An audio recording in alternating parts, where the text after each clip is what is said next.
नमस्कार, मी सुनीता. अनोखी चवमध्ये तुम्हा सर्वांचं खूप खूप स्वागत. आज आपण पुऱ्यांमधला एक प्रकार करणार आहे. या अगोदर आपण बीट पुरी कशी बनवायची ती पाहिलेली आहे. नॉर्मल पुऱ्या कशा बनवायच्या त्याही पाहिलेल्या आहेत. पण आजची जी आपली पुऱ्यांची रेसिपी आहे ती आलू पुरी कशी बनवायची ती पाहणार आहे. मग वेळ न घालवता आपण रेसिपी स्टार्ट करूया. पुरी बनवण्यासाठी या वाटीच्या मापाने मी 2 वाट्या गव्हाचं पीठ चाळून घेतलेलं आहे.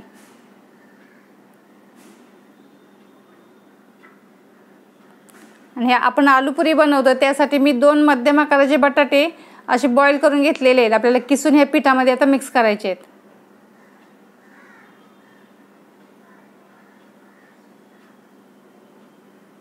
बटाटे आता किसून झालेले आहेत. आपण आता बाकीचे मसाले पाहूया.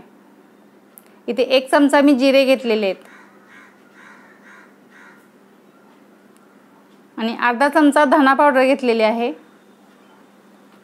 आणि अर्धा चमचा लाल तिखट घेतलेला आहे. तुम्हाला अजून तिखट हवं असेल तर तिखटचं प्रमाण वाढवू शकता. आणि अर्धा चमचा हळद घेतलेली आहे आणि अर्धा चमचा मी ओवा घेतलेला आहे. तो आपण क्रश करून ह्या पिठामध्ये टाकायचा, म्हणजे पुऱ्या ही खूप छान लागतात.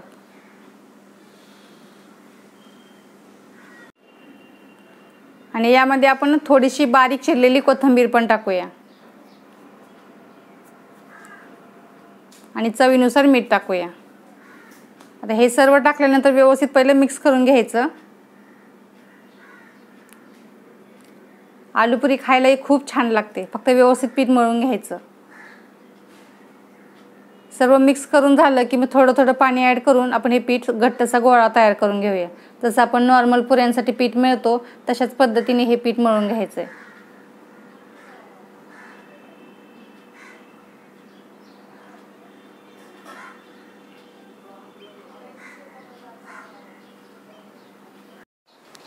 पिठाचा गोळा सुद्धा आता मळून झालेला आहे. आपण आता हे पीठ जवळजवळ 10 ते 15 मिनिटं आपण रेस्ट करायला ठेवूया. एका काचेच्या बाउलमध्ये ठेवून देऊया.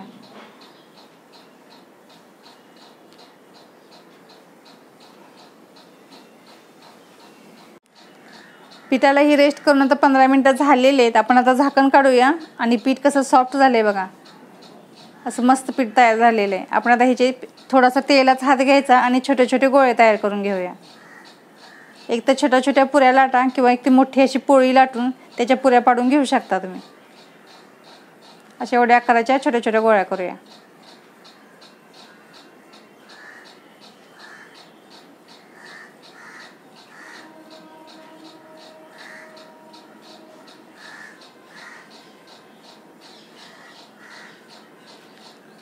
अशा पद्धतीने सर्व गोळे आपण तयार करून घेऊया. आपले सर्व गोळे आता तयार करून झालेले आहेत. आता आपण थोडंसं तेल घ्यायचं आणि एक एक गोळी घेऊन आपण पुऱ्या लाटून घेऊया. छोट्याशा वाटीमध्ये मी तेल घेतलेलं आहे आणि थोडंसं बोट लावायचं, फक्त जास्त पण तेल नाही लावायचं. आणि आता लाटून घेऊया. असे मीडियम लाटायचे, जास्त पातळी नाही जास्त जाडी नाही.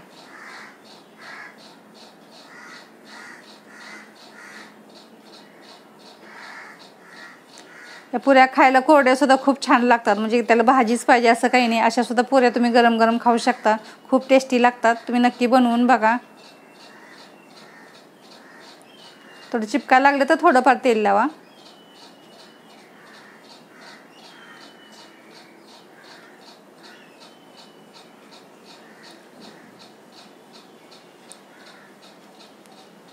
पुरी आपली आता लाटून झालेली आहे.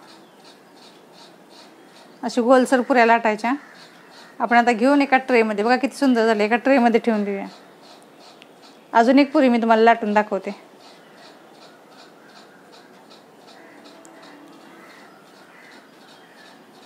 थोडं तेल लावायचं आणि लाटून घ्यायचे.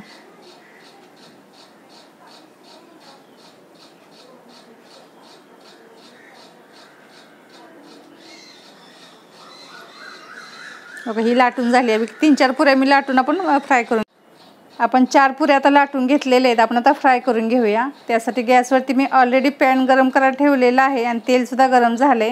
आपण एक एक पुरी टाकून व्यवस्थित अशी फ्राय करून घेऊया. पुरी थोडीशी वरती आली की वरती थोडंसं तेल टाकत राहायचं, म्हणजे पुऱ्या फुलतात छान आणि फुगतात सुद्धा.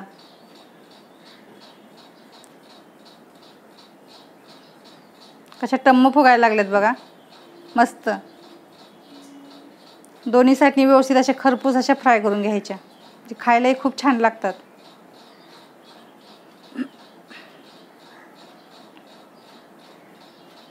थोडासा लालसर कलर येऊ द्यायचा, म्हणजे दिसायलाही छान दिसतात पुऱ्या।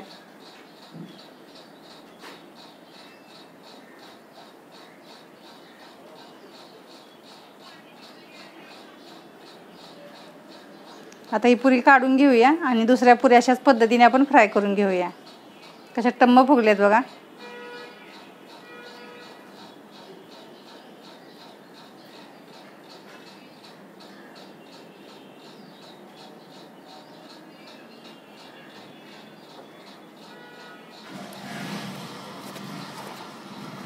या अगोदर मी बीट पुरी केलेली आहे, नॉर्मल पुऱ्यासुद्धा केलेल्या आहेत, शेवपुरीच्या पुऱ्यासुद्धा केलेल्या आहेत।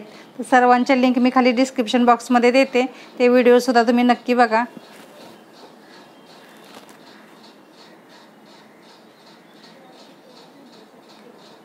तेल गरम झालं की पटापट होतात पुऱ्या, जास्त वेळ लागत नाही।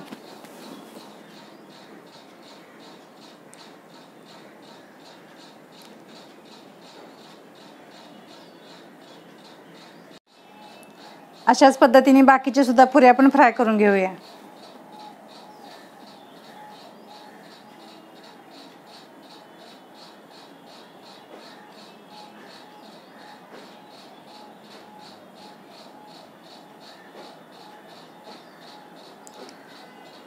या पुऱ्या तुम्ही कोरड्या खाऊ शकता किंवा एखाद्या बटाट्याच्या रस्सा भाजी बरोबर खाऊ शकता किंवा बटाट्याची पिवळ्या भाजीवर खाऊ शकता किंवा छोले बरोबर सुद्धा खाऊ शकता, खूप छान लागतात।